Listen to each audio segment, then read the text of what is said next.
Hello everyone, and now welcome to game 5 in the series. We are currently sitting in a best of, I believe, 7, or is it a best of 9? Not 100% sure. Always difficult to tell as I don't read Korean and I can't really see all the replays without actually getting spoiled into who wins these matchups. So it is going to be Nurchio versus 4GG here on Whirlwind. 4GG's playing for Millenium as the blue Terran. Meanwhile, Nurchio playing as the red Zerg over here on the bottom right-hand side of the map. So this is going to be Terran versus Zerg once more on one of the largest maps currently in the tournament map pool. Now, map size always makes a difference. Overlords find themselves just getting to their opponent slightly slower, not being able to find what their opponent is doing. Also, Terran players having many more options to hide barracks. So Proxy 2 racks, one of those options that can really shut down a player if you are not expecting it, or you are just completely caught off guard and unaware. I'm talking about getting caught off guard, unaware. That's what Nurchio was able to do over Daishi in the previous game, completely catching him off guard and unaware with a round of Zerglings, which would have normally been a round of drones in most cases. With that round of Zerglings, just taking down that orbital command, killing 11 SCVs, definitely worth it, as Daishi really never was able to get back into the game. Now, we are here watching Nurchio once again play in a Terran versus Zerg. So, Terran versus Zerg once more, as we now see a command center first coming in from 4GG. A very economic opening. You can see a command center first coming in. We are most likely going to get us a barracks right there. There you have it. The wall off is completed, and the Zerglings will not be able to do very much to get inside here anytime soon. So with this, 4GG is going to take a bit of an economic, not an advantage, I would say, but perhaps stay a little bit more on par than Nurchio would normally expect. We can see that the hatchery here, more than 70% done. And it does look like this will be a rather long game unless Nurchio switches gears once more and does a round of Zerglings instead of a round of drones. Now, the only real problem with an earlier command center is that you are delayed with your orbital command. All calculated risks, but these are all practice builds that both players are very well aware of. You're going to see double upgrade to orbital command here. No need for the supply depot. Now sitting at 20/30 supply. Marines will be added, and there is that bunker. 4GG realizing the mistake that Daishi made in the previous game and says, you know what? I'm not going to fall for that. I'm not going to let that mistake happen once more. Nurchio now trying to do a quick flyby. Will he spot his opponent in time and then try and hide this Overlord, or will this Overlord get caught? He does see the glowing minerals. He does know that an SCV is there, and there you have it. Meanwhile, Marines, there is one Marine there, and the Overlord does back off just in time to not be spotted. That's always a very dangerous situation when you are scouting with your Overlord on a map like this. The map is simply so large that if you are not paying attention with your Overlord, you can actually suicide him much earlier than you want. Once you suicide that Overlord, you may delay a round of drones. That is always a very big issue as a new command center comes in. And is Nurchio going to spot this? Nurchio sitting at 41/44 supply. 4GG sitting at 28/30. As we are now going into reactored Hellions, or perhaps Whittle Mines. We'll see what is in store here. Harvester count is 26/33. One of the reasons why Queens, why Zerg players generally have higher supply in the early game is the use of Queens. Queens, once more, do not cost larva, but they do add to the supply, and they're also technically production units, so to speak. So without these Queens, the Zerg player is unable to get every ounce of larva production out of these hatcheries, and it really does goes to show you why Queens are needed. You want to be able to move faster, you want to be able to heal for defense, and you also want to be able to train up more units. So a really strong trifecta. That Queen, one of the best units in the game, at least for Zerg players, just because the Queen does so much in the early, mid, and late portions of the game. Now, taking a look around, you can see that there is a rather large front door here by 4GG. We are taking a look now. We are getting up a tech lab with Stimpack. Marines are being trained, and we may have a liftoff to a new orbital command already. Nurchio still doesn't know about this, but this is a little bit of a dangerous situation for 4GG. 4GG knows that this expansion is actually closer to his opponent, and he may not want that at all. He could try and set up siege tanks here, but then again, the Zerg players could try Nurchio could try to attack in from the very, very north flank, as we now see that the Hellions are still battling around. We have currently a whole bunch of creep tumors. Hatchery is down here at the third base. It is going to be 3 bases versus 3, as 4GG currently trying to saturate his second base. All right, a little bit of a standoff here. Both players not trying to do too much, not trying to be too aggressive. We are seeing a starport now being constructed. This is the fourth and fifth barracks that we're seeing come into play. So we are now going into a lot of Marines and Marauders. Stimpack about to be completed. Perhaps combat shield will be added as well, as the Hellions trying to get some damage. Oh, unable to get off the creep tumor, and the spine crawler roots itself as well. So a little bit of a lucky break there. Nurchio very well defended against anything that 4GG may try and attack with. Now, what is this? There are Banelings on the far side. And oh, this could be a huge play. These Banelings are rather slow, and they are all grouped together. This is going to be huge. There's a huge splash there. The Banelings do end up doing a bit of damage back to themselves, as we could see the orbital command lift off. Oh, Banelings actually sacrificing themselves for an orbital command, and that was not that useful at all. So Nurchio using 2 Banelings to blow up on an orbital command, when all it would take is the SCV to just repair it and get back up to full. So a little bit of a lucky break. Nurchio wasn't paying attention, perhaps hotkeyed all of his units together, as we see this Widow Mine really roughing it now. He is a light unit, so when the Baneling explodes up on top of him, it does deal, what is that, 35 damage per attack, so that, or per explosion. So that is in fact a very, very large amount. We'll see what will come of this. So far, Hatchery, 16 workers, 17 workers, 15 workers. Very good saturation at all of these bases, as he's now trying to take up his 4th. 4GG does have a 20 supply advantage, and he is about even on workers, so things are looking good for the Terran, as we now see creep tumors slowly making their way forward. We need to see some Vikings in the air to start hunting down these Overseers. Once these Overseers are so prominently placed throughout the map, that does shut down much of the harassment. Mutalisk now looking to come in. Not that many workers killed, and no missile turrets inside the main. 1 SCV down, 2 SCVs down, as a changeling gonna get dropped.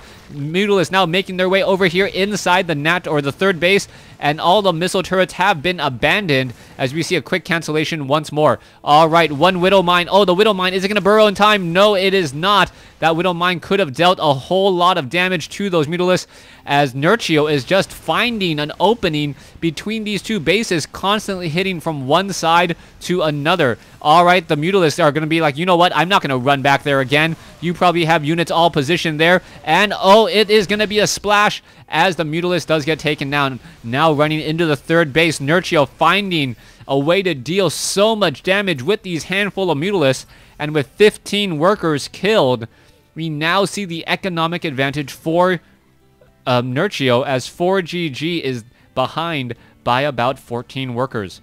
All right, Banelings are now on a roll. Where are they going to go? What's going to happen here? Oh, 1 Zergling absorbs the Baneling hit, and there they go. All the Banelings completely trying to splash in on that front. Where are they going to be attacking next? The Banelings running in and not doing very much at all, as Nurchio now once again behind in supply.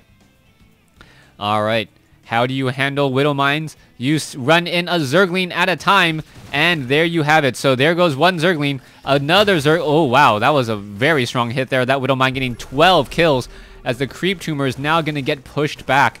Widow Mines all working together. Where are they going to be going next? And what are they going to find? A whole bunch of canceled Banelings caught in midfield, as the Widow Mines are going to perhaps be burrowing themselves. You can see that what is this? Mutalisk now coming back in. Oh, Zergling's now coming back in over here at the natural expansion. The front door has not been reestablished, and Zerglings were able to just simply walk in once again. All right, Widow Mines burrowing themselves. Is this going to be enough? Zerglings, oh, Banelings, are they going to find a nice splash? No, the Widow Mines did not even engage, and there was a huge hit across the board.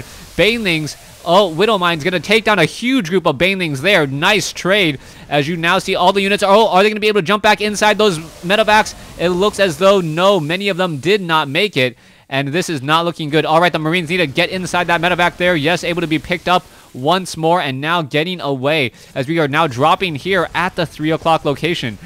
Terran drops a very, very strong strategy as the Mutalisks now trying to make their way in. Are they going to be able to find anything as the Marines are all grouped up together in the back, minimizing their surface area? All right, what's going to be happening here? Mutalisk getting picked apart one at a time, but a whole bunch of eggs will be hatching here in just a second. Zerglings, Mutalisk now reinforcing as the Marines are currently upgraded 2-2 against the 0-0 Mutalisk, and that is very heavy damage as the Mutalisk now chase after those medevacs.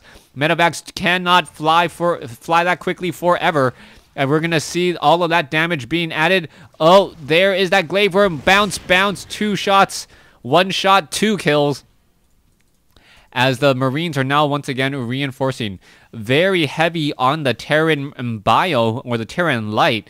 We can see a whole bunch of Widow Mines now making their way in. Marines now making their way in. Down goes a Mutalisk. Here we have a 30 supply advantage for GG coming in again. Marines now going to try to shoot down this hatchery. The hatchery looks like it may be falling here in just a moment.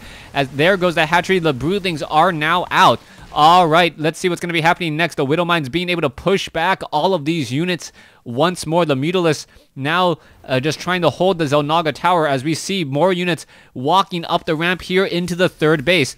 This is going to be 3 bases to 3 now. The Widow Mines have been in position, but what is this on the front and on the back? Banelings melting Marines, and Nurchio unable to save his Marines or even his medevacs. All right, Widow Mines now going to be once again re-burrowing themselves. These Widow Mines did not catch anything. Oh, there's the attack there as the Banelings take down a Widow Mine, but 1 Widow Mine takes down 4 Banelings. Always a very good trade. Okay, let's see.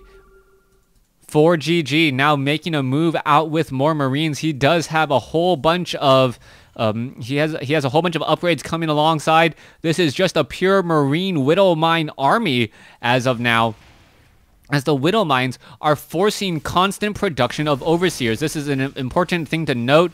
Zerg has been forcing to train up a whole bunch of Overseers. The Marines now trying to engage. There are no Banelings in this group, and without the Banelings, the Marines have pretty much been able to just walk all over the forces here. You can see now the Marines are going to try to engage. No pathogen glands, no sort of real splash damage, as the units are now backing away. The Banelings wanting to fight on creep, but 4GG doing a great job making sure that there's not that much creep available. All right, a new round of units come in, but what is this? Ultralisk now being trained, Chitinous plating, and Zerg level 3 upgrades for melee. Perhaps armor will be coming in shortly. This expansion has now been scanned and revealed. All right, is 4GG going to be able to destroy? Are the Zerglings going to be able to get there in time? We could have a bit of a flank as the Marines and Widow Mines are all trying to engage. This is all going to be a very, very bad situation as 4GG realizes a trap when he when he takes a look at that location there. And there you go. The Widow Mines are all just going to burrow themselves, taking down a whole bunch of units. And what is this? The Ultralisk was purposely attacking the Queen in order to get a little bit of extra splash damage onto all of these Widow Mines. If he actually attacks the hatchery, he will actually finish off all of those Widow Mines without finishing off the building. Coming across, Zerglings, Banelings, Mutalisks now doing a bit of a push in.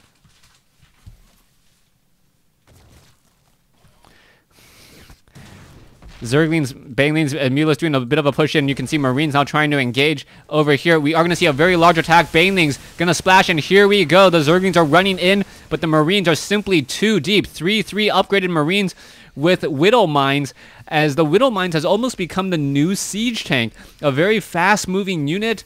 The burrow time does take a little bit longer than a siege tank, but it is able to really deal a lot of damage to those banelings. Once it shuts down a group of banelings, the Marines are there to finish everything else off, and that has been really the gameplay that we have been looking at throughout much of this match. Marines still upgraded 3-3, more banelings coming in. 4GG sitting on about a 50 or 40 supply advantage here at the 21-minute mark in the game. What is going to be happening next? I am still surprised we do not see a transition into anything else. As we now see a whole group of Widow Mines, they're going to get some splash damage in, and that is a whole group of Mutilas taking a lot of damage. Meanwhile, Marines once again engaging here, taking down a group of Zerglings as they walk by in a single file line. Not what you want to be seeing at this stage, as the Widow Mines are still here, ready to go, and down goes another unit there. All right, another slaughter of Zerglings in the middle of the field. 4GG has maxed out at 200 supply, and Nurchio now fallen behind by 62 supply. I can't imagine how we'll get back into this game just quite yet. Nurchio now down to one real mining base. The main base and the natural expansions pretty much a skeleton mineral patch. Marines now pushing in once again, and they are going to be engaging here. Widow Mines are there. There is a beautiful hit across multiple units. Overseers all getting taken down, and 4GG now just going to push forward again. Medivacs may try a drop into the natural or this third base here. What is going on? The Medivacs perhaps just looking for something to take out. In the center portion of the map, you can see 4GG still sitting with a very, very large army, decent bank behind him. He can get back up to full in just a second here, as we now see that the Marines trying to push forward here again. There's the engagement. The Queens and the Banelings are now pushing their way in. The Banelings do not find that many Marines, but in comes the counterattack from behind. The Medivacs are there, and now we're going to see a drop back up onto the high ground, as we are now going into mass starport production. We're going to have three starports with reactors on here. And with that many reactors, even if Broodlords come out, 4GG should be able to shut it down in a matter of seconds. Spire instantly sniped by a group of Medivacs dropping here. Meanwhile, doing a bit of a strong push on the other side. Ultralisk now coming in from the front and from the back. The Marines and the Marauders copying two groups of Ultralisks, and they're just going to shoot their way out of that paper bag, so to speak, and take them all down. Nurchio gonna have to give up the GG here, or just leave the game in true Nurchio fashion, as he never wants to admit that he lost the game or that his opponent was better than him. Rather, he just wants to say that he messed up and he is really better than them all. All right, let's see what's going to be happening next. Nurchio down to 101 supply, 2 Medivacs limping back home. All of their cargo lost to the talons of a whole bunch of Zerglings, as the Zerglings are now making their way in. There's the GG, and Nurchio does in fact say GG, as Millenium gets back on the board. The series is now 3-2. Thanks for watching. Thanks for listening. Hope you guys enjoyed it.